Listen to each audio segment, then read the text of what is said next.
the benefits of prayer. And I believe na naririnig nyo na po ito, but it's just a sort of reminder once again para sa ating lahat. No? Napakahalaga ang panalangin sa buhay ng isang Kristiyano. No? Prayer is important because it helps us to stay close to God. Ano po, napakahalaga dahil ito'y makakatulong sa atin para lalo tayong mapalapit sa Panginoon. And when we pray, we are opening up our hearts to Him. Na yung puso natin, binubuksan natin para sa Kanya. Ano po? And He is able to work in us and through us. Kaya napakahalaga ang panalangin. Dahil ito po ay binubuksan natin yung puso, yung laman ng puso natin para ang Diyos ay makakilos, magawa niya ang kalooban niya sa ating mga buhay at sa pamamagitan natin. So, when we pray, we are opening up our hearts to God, and He is able to work in us and through us. So, ganun kahalaga ang panalangin. Kaya huwag po tayong mapagod sa ganitong gawain para sa Panginoon dahil hindi ang Diyos ang magbibenefits nito. Tayo po, gaano man kayo pagod sa buong maghapon ninyong trabaho, we need this. Kailangan po natin ito. Kailangan ng inyong mga sarili, ng inyong spiritual life. Para nang sa ganon ang Panginoon ay makakilos sa ating mga buhay at sa pamamagitan natin. And one thing more, prayer helps us to grow in our relationship to God or with God. Kasi kung hindi tayo nananalangin, magiging bonsai tayo, kung baga sa halaman, hindi tayo nadidiligan o hindi tayo naaalagaan spiritually, hindi tayo lalago. That is why prayer helps us grow in our relationship with God. Kaya walang Kristiyano na lumago sa kanyang pananampalataya kung hindi nananalangin. Bakit po? Dahil sila po, kung hindi po natutong lumapit sa Diyos, hindi siya lalago at hindi siya lalakas at yung kanyang pananampalataya ay hindi rin po magiging matatag. Kaya napakahalaga po ang panalangin sa buhay ng Kristiyano. Katulad po ng ating physical na katawan, yung ating dugo. Ito yung nagpapatakbo sa atin na tayo ay mabuhay. Bilang mga yung physical natin, yung flesh po natin. Pero when it comes to spiritual life, ang panalangin ang siyang life blood natin para tayo ay patuloy na lumago at patuloy na maging malakas at matatag na isang Kristiyano. So the more we talk and spend time with someone, katulad po ng when you are talking with your friends, the more you spend time with your friends, the more we get to know them. Di ba na kailangan mo ito ng communication?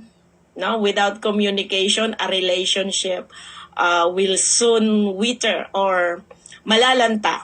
Kahit po sa isang relasyon ng isang mag-asawa, they need to communicate with one another. Without communication, what will happen to that relationship?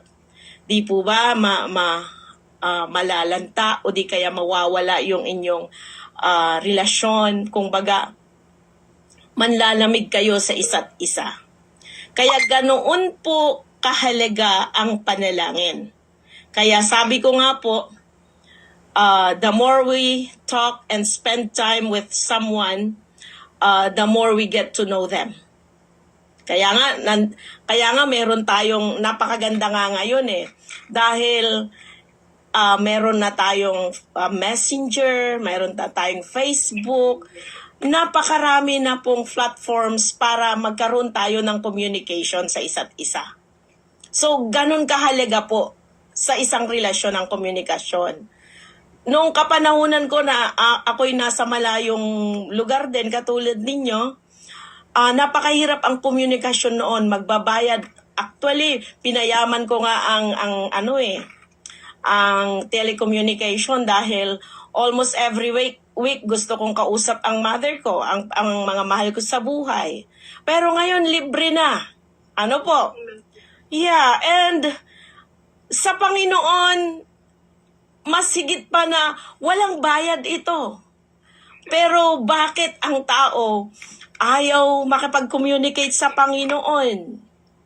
Ano po, ayaw nilang maglaan ng panahon sa Kanya. Mapalad po ang naglalaan ng panahon sa Panginoon. Ano po? So, spend time with God. Kasi kung tayo ay nag-i-spend ng time sa panalangin, lalo tayong napapalapit sa Panginoon. The more time we spend talking to God, the closer we will become. Lalo tayong mapapamahal ng husto sa Panginoon. Bakit ang daming Kristiyano na ang bilis nilang matumba pagdating ng pagsubok? Dahil hindi po sila napatibay sa kanilang pananampalataya. Hindi sila ganoon katibay sa kanilang pananampalataya dahil wala silang panahon sa panalangin. Na ang panalangin, eto po nga sabi ko, yung nagpapatibay sa atin sa ating relasyon sa Diyos. Kaya pagdating ng pagsubok, tumba sila. Nawala na sila sa Panginoon. Ano po? So the more time we spend talking to God, the closer we will become. Sabi nga po sa James 4:8, draw near to God and He will draw near to you. No? Tayo ay lumapit sa Diyos at ang Diyos ay lalapit sa atin.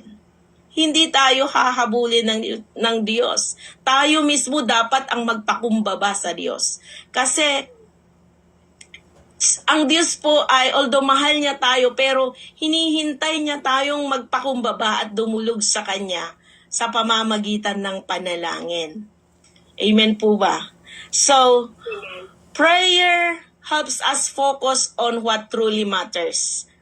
Prayer is important because it helps us see life through a heavenly lens. Nakikita natin. Kung baga, ang Panginoon, hindi niya sasabihin sa atin yung mga kalooban niya kung hindi tayo nakikipag-communicate sa Kanya. Hindi niya ito ipaparanas, ipaparamdam sa atin kung wala tayong communication sa Kanya. Napakahalaga yung close relationship through prayer. Ganun po kahalaga ang panalangin sa isang anak ng Diyos sa Panginoon. Prayer has been a lifeline for us during difficult times. Pag tayo ay dumadaan sa pagsubok, kailangan nating dumulog sa panalangin. Kailangan nating mag-kneel sa Panginoon. No? We need to kneel down before our God. Nang sa gayon, ang Panginoon ang siyang kumilos at magpalakas sa atin sa ating mga pinagdadaanan. Minsan napakahirap ang taong dumulog sa Panginoon. Kung baga meron pa ring pride ang tao. Imbes na ang Diyos ang una nilang nilalapitan, kanino po sila lumalapit? No? Kung may pangangailangan, kanino nga ba ang taong madalas lumalapit? Di po ba sa tao, sa kamag-anak, sa mga magulang na nasa ibang bansa, yun ang mga inuuna nilang lapitan. Dahil alam nila na may sources sila, may resources na pagkukunan. So, hindi na sila dumudulog sa Panginoon. Agad-agad sila sa tao. Minsan, pag sila po ay hindi na pagbigyan ng tao, nagtatampo sila. Why not learn to go to God or come to God in prayer? Unahin natin ang Panginoon pag tayo po ay may pangangailangan sa Kanya o pangangailangan sa araw-araw ng ating buhay. Kaya nga sabi po niya sa Philippians chapter 4 verses 6 and 7, be anxious for nothing, but in everything by prayer. No? Prayer and supplications. Huwag tayong mag-alala sa mga bagay-bagay na pangangailangan natin araw-araw. Pero anong nais ng Panginoon? In everything. By prayer, sabi niya, sa pamamagitan ng panalangin at pagdulog sa Diyos, na mayroong kalakip na pagpapasalamat. At lahat ng inyong mga pangangailangan, let your request, sabi niya, let your request be made known to God. No? Kung baga yung sabi niyang be made known, kung baga, kung yung mga itinatago mo yan, na kung baga nakatakip yan, buksan mo yan, ilantad mo yan lahat sa Panginoon. Lord, here I am. These are the things that I needed today. Ito yung mga bagay na kailangan ko. Kung baga, kung ano yung nasa puso, kung ano yung nasa isipan, ilantad lahat. Kaya be made known to God, sabi niya. At yung nararamdaman, Lord, masama ang loob ko, nagagalit ako, Panginoon. Ito ang nilalaman ng puso ko. Kaya nga sabi niya, be made known. Buksan mo yan, ilantad mo yan, at sabihin mo lahat sa Kanya. No? Wala kang ititira kung ang galit nandyan sa puso, wala kang ititira. Ilantad mo lahat sa Panginoon, isumbong mo lahat sa Panginoon. At ang sabi niya, and the peace of God which surpasses all understanding, sabi niya, will guard your hearts. No? Pupunuin ng Diyos ng iyong puso ng kapayapaan. At hindi lang yung puso ang pupuno niya ng kapayapaan, pupunuin niya ng kagalakan, ngunit ganun din po yung ating kaisipan. Magiging payapa po tayo. Pero napakahirap matutunan po ng tao, kahit na Kristiyano na yan. Pero pag natutunan po natin, alam nyo po, makikita po natin ang pagbabago ng buhay po natin. Lalo na yung sabi niyang, be made known to God. Huwag ka nang magtira pa. Minsan kasi inaalagaan natin yung mga ikinikip natin sa puso natin. Inaalagaan, we nurture it, we nourish it. Kung baga, ayaw nating pakawalan eh.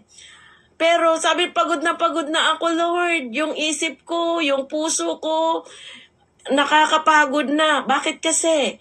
Ayaw mong ilantad lahat sa Panginoon. Ayaw mong ibigay lahat sa Panginoon.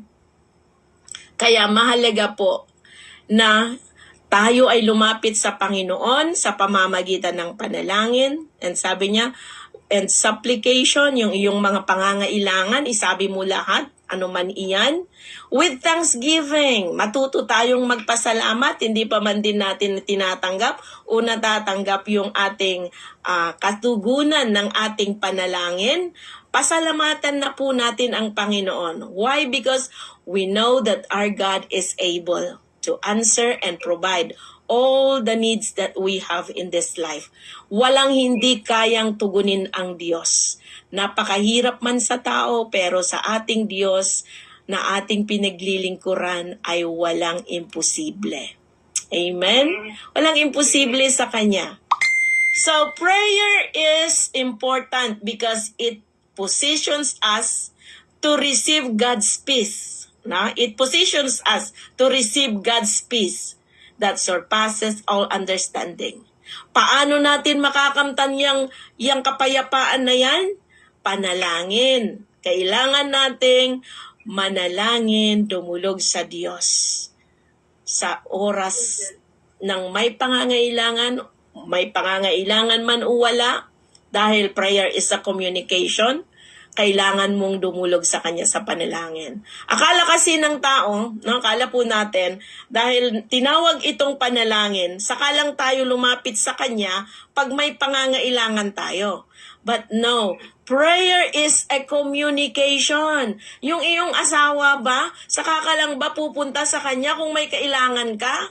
At saka lang mo ba sasabihin sa Kanya yung gusto mong sabihin dahil may pangangailangan ka? Hindi po. No? Prayer is a communication to the person you love. Okay? Mahal natin ang Panginoon, makipag-communicate po tayo. Ano po? Huwag lang tayong, Lord, napaka-sarap pong mamuhay, salamat sa araw na ito. Yung mga ganun ba? Parang wala ka lang sinabi, parang nagparinig ka lang sa Panginoon. Ganun ba yung tamang pakikipag-communicate? Hindi po, ano po? Yung way of communication, kailangan po natin na mayroon itong pagpapakita na tayo may respeto o reverence to our God. Dahil siya ang Diyos na lumikha sa atin at karapat dapat po siyang sambahin. Okay? O di kaya respetohin. Amen? So, prayer helps us stay focused on what close to God's heart. Yung kung ano yung nasa puso ng Panginoon, yung malapit sa puso ng Panginoon, makikita po natin na ito yung will ng Lord. Ito yung kalooban ng Lord sa buhay po natin. Pag tayo nanalangin, makakapag-stay focused tayo sa naisin ng Panginoon sa buhay natin. Ano po, yung Lord, yung kalooban mo ang maganap. Yung gusto mo, hindi yung sarili kong kagustuhan. Kaya nga po, pag nanalangin tayo, Lord, your will be done. Not my will, but yours be done. Amen po. So bakit? Bakit kailangan po tayong manalangin? Anong mga benefits po natin? Bakit ginagawa ng isang Kristiyano ito? Sa isang relasyon, ano nga ba ang benepisyo ng pakikipag-usap ninyo sa mga mahal nyo sa buhay? No? May mga benepisyo para lalong lumalim ang ating mga relasyon. At maipadama natin yung ating pagmamahal. Masabi natin na mahal natin sila. Di ba? Alangan na, mahal mo sila, hindi mo man lang sabihin yung, mahal kita. Ano kaya? Paano nyo maipakita maipadama, maiparinig yung inyong nararamdaman kung hindi ka nagsasalita? Ano? Ganon po kasi. Mahal mo ba ako? Alam mo na yon. No? Ilang beses mo na yan tinanong. Ulit-ulit na lang ba? O diba? Just kidding. Kailangan mong bigkasin. Kailangan mong sabihin. O diba? Kailangan natin yon na marinig. Although, ang Panginoon, alam niya yung nilalaman ng puso natin. Alam niya yan kasi wala nga tayong maitago sa Kanya. Pero gusto Kanyang marinig. Gusto niyang marinig ang tinig mo. Ano po? Kasi kung hindi niya gustong marinig ang tinig mo, bakit pagugustuhin ng Panginoon na tayo makipag-communicate sa Kanya sa pamamagitan ng panalangin? Ano po? Gusto ng Diyos na marinig tayo. Yung nilalaman ng puso natin. O diba? Gustong-gusto natin yung taong open sa atin. Ano po? Yung transparent sa atin. Yung sinasabi niya ang nilalaman ng puso niya. Diba gustong-gusto natin yon? Diba? Malaramdaman mo kasi na very sweet yung tao. Ako noon hindi marunong magsabi na I love you. Hindi ako marunong yan noon. Pero natututunan ang lahat ng bagay. Hindi rin ako marunong ngumiti noon. Pastora Herolyn, marunong ba akong ngumiti noon? Nag-practice lang din po ako sa harapan ng salamin. So, ang lahat ng bagay ay natututunan. Kung nahiya ko magsabi ng I love you, kasi ako throughout yung ano ko nung simula nung nagkaisip ako hanggang sa na-born again ako, hindi ko narinig sa family ko ang I love you. Why? Because my parents, hindi rin sila nakarinig. Paano nga naman nila maisasabi na mahal nilang kanilang anak kung sila mismo hindi rin nakarinig sa kanilang magulang? But, di ba ganun? Ang Asians po kasi hindi naturally expressive. Yes, that's true. Yeah. So, lumaki ako, tumanda ako na hindi ko yun narinig. Ano? Kaya nung may magsabing I love you sa akin, nung nagdadalaga ako, iba ito, sabi ko. Kaya naalarma po ako na hindi pwede. So, nung makilala ko ang Panginoon at naranasan ko yung pagmamahal ng Lord, natuto akong magsabi na ng I love you. At ang unang sinabihan ko ng I love you ay ang mother ko. At ang mother ko natuto din magsabi ng I love you. Oh, di ba? Kahit na mas matanda yung ating natuto sila sa pamamagitan natin. Tama po, kahit na sasabihin pa nga sa akin noon anak, mas marami akong kanin na nakain sa yung mga kasabihang ganon. Ano pa yung mas marami pa akong kinaing kanin kaysa sa'yo. Di ba, mga ganon. Ano po? Kung baga, mas marami silang natutunan kaysa sa atin kasi mas matanda sila, mas bata po tayo. Yung ganun ba? Pero, when it comes to spiritual things, hindi lahat ay, kung baga, natuto sila ng maaga. Okay? So, maari tayong gamitin ng Panginoon na tayo mismo ang gamitin niyang maghayag ng kanyang pagmamahal para sa iba. So, napakahalaga na Lord, help me to be a channel of your blessing, to be a channel of your love. Maging daluyan ako, Panginoon, ng pagmamahal mo. No? Nakukuha po yan sa panalangin. Mahirap man natin gawin noon o hindi natin nagagawa noon, pero pag tayo po ay nanalangin, ibibigay iyan ng Lord sa atin. So prayer can help us focus on what is important. Diba? Napakahalaga ang pagmamahal na maibahagi. Mahirap ito, ngunit kaya natin itong gawin dahil nanalangin tayo at narinig ng Diyos yung ating mga kahinaan at tutulungan niya tayo para sa pamamagitan natin tayo'y maging daluyan nito. Prayer can help us to stay hopeful in dark times. No, sa panahon ng grabe yung iyong pinagdaanan, dahil tayo nananalangin, makakaasa po tayo, makakaranas po tayo ng yung pag-asa na kaloob ng Diyos. So, nakukuha lamang natin ito sa pamamagitan ng panalangin. Prayer can help us feel connected to God on a deeper level. No? Magiging malalim tayo sa spiritual understanding, sa spiritual life po natin pag tayo ay nananalangin. No? Nakakatulong po ito para lalo tayong lumalim sa pagkakilala sa Diyos, lumalim tayo sa ating pananampalataya, at lumalim tayo spiritually. Yun po yung kahalagahan ng panalangin. Prayer can help us deal with difficult emotions and situations. Na yung mga bagay na napakahirap i-deal sa buhay po natin, yung mga emotion natin, natutulungan po tayo sa pamamagitan ng panalangin. So prayer can help us find comfort and peace. Sa panahon na tayo ay yung wala tayong kapayapaan, dumulog tayo sa panalangin. Ang Diyos lang ang makakatulong po sa atin. Amen? So, number 6, prayer can help us develop a stronger relationship with God. Napapatatag, na sinabi ko na po ito kanina, napapatatag tayo sa ating relasyon sa Diyos. At ang panalangin, it helps us become more compassionate. More compassionate.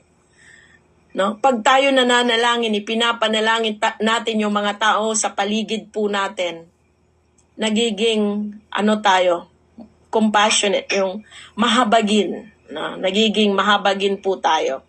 Yung ipinost po ko po kanina na isang lalaki na nakahiga sa isang kanilang upuan.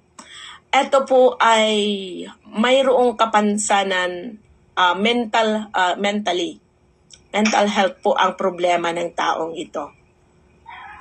Iniwan ng asawa, ng mga anak, parang nawalan siya ng kaayusan sa kaisipan.